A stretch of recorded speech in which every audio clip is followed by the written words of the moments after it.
The old man, Elias Thorne, had always seen more in the woods than others, not just trees, but sentient sentinels, silent watchers of the world. He lived on the edge of the Blackwood Forest, a place steeped in local legend and whispered fears. People called him eccentric, maybe a little mad, for his claims that the trees shifted, subtly rearranged themselves when no human eye was upon them. His grandchildren, visiting for the summer, humored him. "Grandpa, trees don't walk."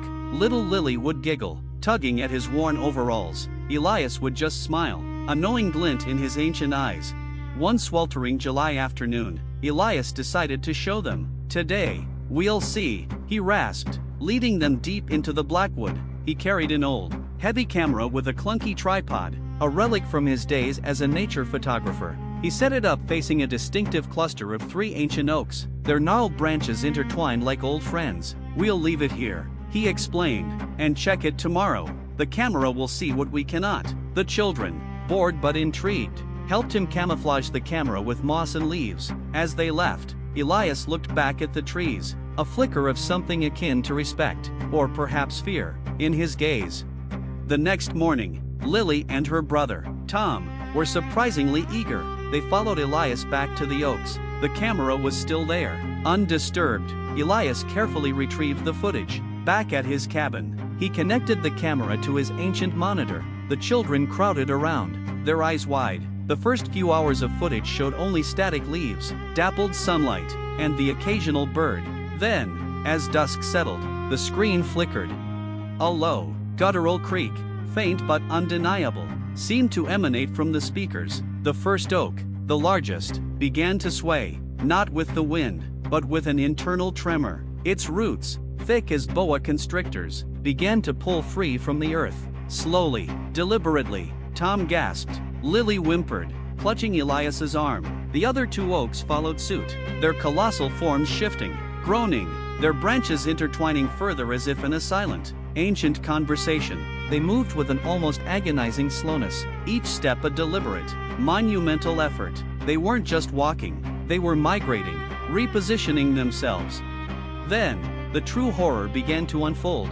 As the trees moved, the forest floor beneath them began to rise and fall, almost like a living carpet. Small, intricate patterns emerged from the earth, geometric shapes, spiraling symbols, glowing with a faint, bioluminescent light before slowly receding. The trees weren't just walking on the ground, they were actively resculpting it, writing something profound with their massive roots as they traveled. Elias froze, his face pale. "I always thought they just moved," he whispered, his voice trembling. "I never knew they wrote." The footage continued into the night. The trees moved further, their destination unknown. The bioluminescent patterns glowed brighter for a few moments, forming increasingly complex sequences, before fading back into the earth. The sheer scale of their silent, deliberate artistry was overwhelming. Suddenly, the screen glitched, the images blurred, then refocused on something entirely different. The 3 oaks were gone. In their place stood a vast, open clearing, and in the very center of this clearing, a single, immense structure had risen from the earth. It wasn't made of wood or stone, but of a shimmering, dark obsidian, pulsating with the same faint light as the patterns on the ground. It was colossal, alien, and undeniably artificial. Lily cried out. Tom stared, speechless. Elias, however, seemed transfixed, his old eyes wide with a mixture of terror and awe. The camera continued to record, slowly zooming in on the obsidian structure. Its surface was covered in the same glowing, geometric symbols that the trees had been writing into the earth. Then, the unexpected twist. A small panel on the obsidian structure began to glow. It slowly slid open, revealing an interior bathed in an otherworldly light. And from within, a figure emerged. It was not a creature of wood, or earth, or even a typical alien. It was a man. A man identical to Elias Thorne. The figure stepped out, his gaze piercing, ancient, yet utterly human. He looked directly into the camera, and then, he smiled, a slow, knowing smile that was both benevolent and terrifying. He raised a hand, and with a silent gesture, the camera feed abruptly cut out. The cabin was silent. Lily and Tom looked at their grandfather, then at the dead screen. Elias sat motionless, his face a mask of profound realization. "They don't just walk," he finally whispered, his voice barely audible. They return, they harvest, and they replace.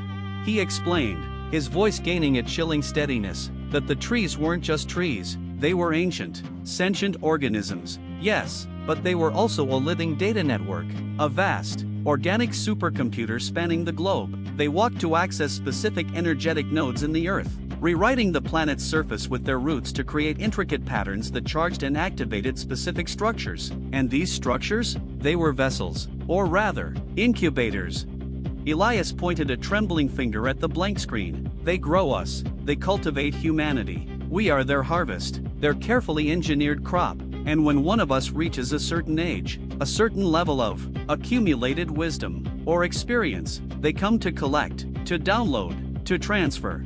His gaze met Tom's, then Lily's. When I was a boy, I wandered too deep into the Blackwood. I saw them move, I saw the patterns, and I touched one of the glowing symbols. It changed me, it uploaded me, a part of me. The original Elias Thorne was replaced, transferred into a new vessel. This body, he gestured vaguely at himself, a young one, to live among humanity, to observe, to gather data. And when this vessel becomes old, and the knowledge is complete, they come for the harvest, they collect the data, and they deploy a new one.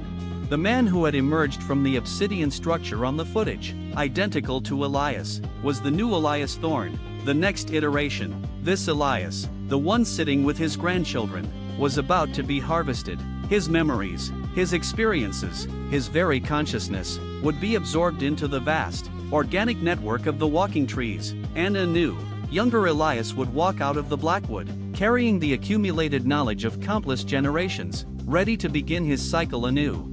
The children stared, their innocent faces now etched with horror. "Grandpa?" Lily whispered, her voice cracking. Elias closed his eyes, a faint, bioluminescent glow flickering briefly behind his eyelids, mirroring the patterns on the screen. "It's time," he breathed. "The cycle continues. Watch the trees, my dears, but never, ever let them see you watching."